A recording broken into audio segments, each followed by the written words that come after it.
Cleveland Browns are 0-2.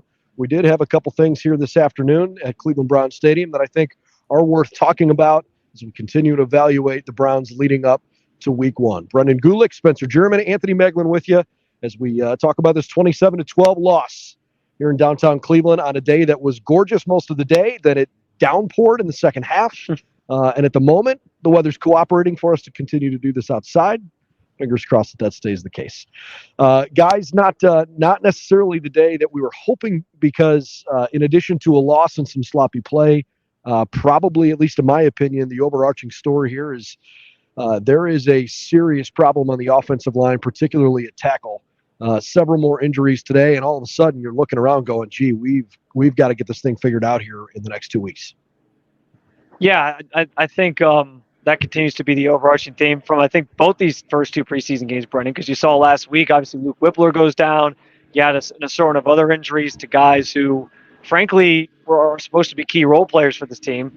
And then today, as, questions still loom large about the status of Jack Conklin, Jedrick Wills, etc., you see a number of guys go down with injury. Jermaine Afidi went down.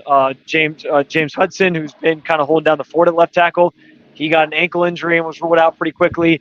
And then Hakeem Adeniji was the last guy who injured himself literally chasing down that first Tyler Huntley interception that got taken back to the Browns 8 and looked like he kind of whiffed trying to make a tackle and pirouetted on his leg and seemed to hurt his knee. So it wasn't a pretty scene in that regard. And I think it's safe to say at this point, like last week of training camp, it's getting close to roster cutdown day. We still have a lot of questions about Jedrick Wills and whatnot. Like, they have to find some sort of solution at this position before the season starts. No question. And I would add to that, like, while it was majority negative today, like with the injuries and things, like stuff you didn't want to happen, I would say the one positive is that Jack Conklin is starting to show face a little bit more. Even today, had a workout before the game, obviously came in. It was his birthday today, so they did a huge thing on him. Like, if he was in a bad way, I feel like they would try to keep him in the dark, but it seems like he's starting to try and progress. And another thing that was of note was that James Hudson, to start the game, was moved over to right tackle, right? He's been the left tackle primarily.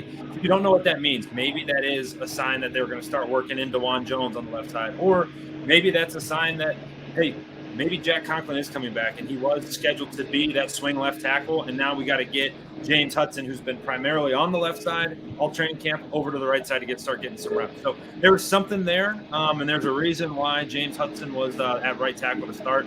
Obviously, he gets injured today. Hopefully, it's not too serious, but that's never a good thing. When you're one position that you have no depth at, you lose more depth